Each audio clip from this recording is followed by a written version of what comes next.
그래서 이제 그 신라꾼들이 도는 게 그게 이제 박물관, 저희 흥인지문 거기에 이제 한양 동서원 박물관이 있는데 거기에 가보면 이제 신라꾼이 돌았던 그러는 것들을 이제 그렇게 모아가지고 그렇게 전시하는 공간이 있더라고요. 박물관에 가보니까.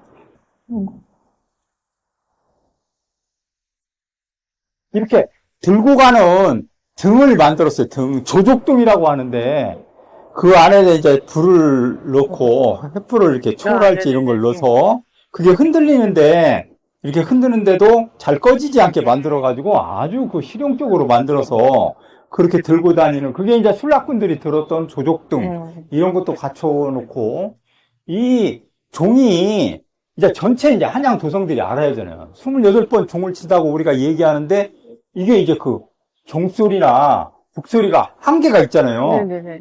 그러니까 어떻게 하는 방식이니 세종 때부터 그걸 고민하는데 그래서 이제 이렇게 순차적으로 여기서 28번 울리면 그 다음에 이제 그걸 받아서 다시 울리고 이렇게 해가지고 숭례문까지 해놨는데 여기 있을 때 28번 울리니까 이제 여기 문 닫잖아요?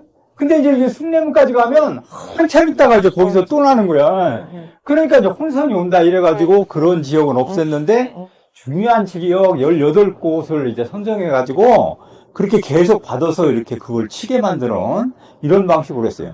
근데 이제 세종 때는 그거를 물시계를 만들어가지고 그 시계를 보고서 시각을 이렇게 해가지고 부정시법으로 했는데 시계가 이제 겨울이 되니까 얼어. 그래가지고 시간을 판별할 수가 없어서 그런 심각한 이제 문제가 일어나는 그와 같은 것도 기록에 남겼어요. 근데 제일 중요한 건 그게 이제 낮에도 작동되고 이렇게 했는데 낮에는 주로 이 집의 양반 계층들이 해시계 그거를 이게 몸에 소지하는 거 조그만 걸로 만들어 가지고 그걸로다가 시간을 그같이 인식하더라고요 보니까. 근데 제일 중요한 거 그러니까 만약에 우리가 조정에서 회의를 하잖아요. 네네. 그러면 언제 와라 이랬는데 그게 이제 시간이 통일이 안 되면 다 그걸 알 수가 없으니까 그렇게 이제 조정하는 방식을 택했더라고요. 그러니까 시간에 관한 그 개념을 조선시대 때 정확하게 함으로써 더 사회가 세밀화되고 복잡성을 갖추는 사회로 전환됐다. 이제 이렇게 설명할 수 있어요.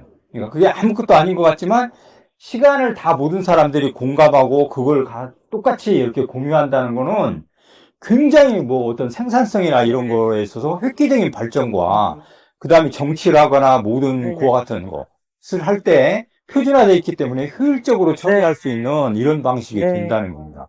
그래서 시간이 중요하고 시간에 따라 모든 사람들이 움직일 수 있는 그런 체제를 만든다는 것이 더더욱 중요하다.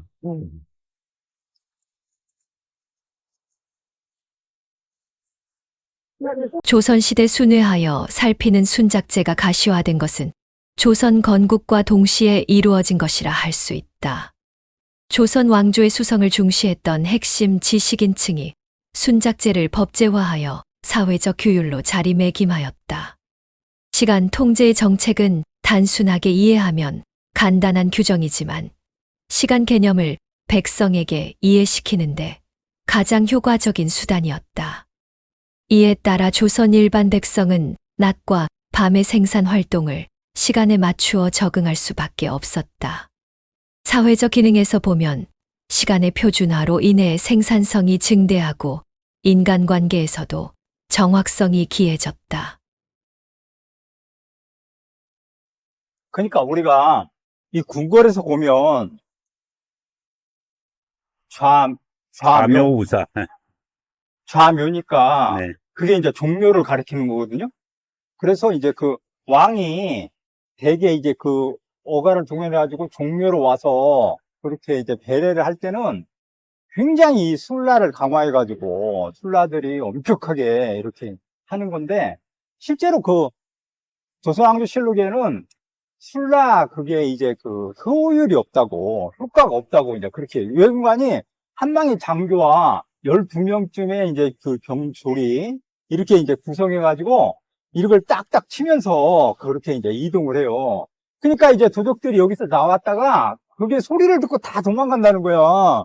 예. 도망가죠. 그러니까 그게 무슨 의미가 있느냐 이래가지고 도덕을 갖다가 제압하고 그러기 위해서는 그런 방식보다는 더 효율적인 방식으로 바꿔야 된다 이렇게 건의가 올라오는데 그럼에도 불구하고 그 제도를 그대로 유지했어요. 그러니까 이게 술라가 어떤 도덕을 추적해갖고 잡는 기능보다는 그걸 예방하는, 그러니까 이 시간대를 계속해서 보기 때문에 네네. 도둑이 함부로 이렇게 못하고 하다가도 도망가야 되는 숨거나 이렇게 하는 그런 걸 위해서 한 거지 적극적으로 도둑을 찾아나가나 그러니까 조선에서의 그런 인식은 그걸 예방하는 거지 그걸 완전히 박멸해갖고 처단하겠다 이런 의지를 보이는 건 아니었다는 거죠. 지금 경찰이 그냥 일부러 이렇게 사이렌 저기 뭐냐 그 반짝반짝하게 해가지고 움직이는 것도 똑같은 거잖아요.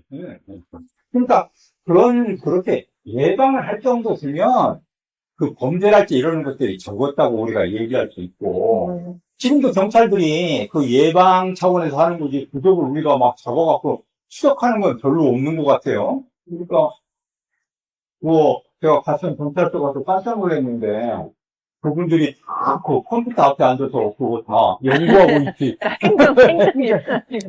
행정으로 다 돌아섰어 경찰들이. 조선시대 순작법은 진과 북소리에 맞추어 군사나 숙직자들이 순찰을 돌거나 교대하는 것을 말한다. 인정에서 파루까지 군사들이 대오를 갖추고 호령하며 순찰하는 것이라 할 수 있다. 구체적으로 의금부에서 삼경에 순찰 도는 것을 지칭한다. 순작이란 본래 순회하여 살핌이란 뜻인데 대체로 도적을 잡는 것보다 예방적 차원에서 실시한 속성이 강하다. 왜냐하면 도적들을 잡으려면 비밀 잠복하는 방식이 효율적인데 시간을 정해 순라하기 때문에 도적들이 이를 피했다. 단종실록에 따르면 군사들이 무리를 지어 순행하기 때문에 도적들이 보고서 피하는 상황이 발생하여 도적을 잡지 못하는 문제점을 지적하고 있기 때문이다. 그 다음에 이제 그쪽에 우사니까 왕건에서 봤을 때 오른쪽으로는 사직을 뒀는데 그 직이 이제 곡식직자거든요. 그러니까 곡식이라는 거를 무시했던 농경사회에서는 그거에 대한 제사를 지내는 거를 상당히 좌묘우사는 유교 국가의 수도, 공간 구성 원칙을 나타내는 중요한 개념입니다. 조선 왕조 역시 이 원칙을 따랐으며 이는 조선의 국가 운영 철학과 공간 배치 원리를 상징적으로 보여줍니다. 좌묘 측면에서의 왕실 행사에는 순라, 제도를 통해서 행사 진행을 보다 더 안정적으로 진행하고자 했으며 우사 측면에서는 국토와 농사의 안녕을 기원하고자 했다. 한 번에 찾아왔어. 네. 조선의 밤은 멈추지 않았습니다. 왕도 한양의 질서를 지키기 위해 어둠 속을 누비던 이들이 있었지요. 그들이 바로 순라꾼입니다. 조선은 해가 지면 조족 등을 들고 종을 치고 북을 울리며 도성 안을 순찰하는 체계를 마련했습니다.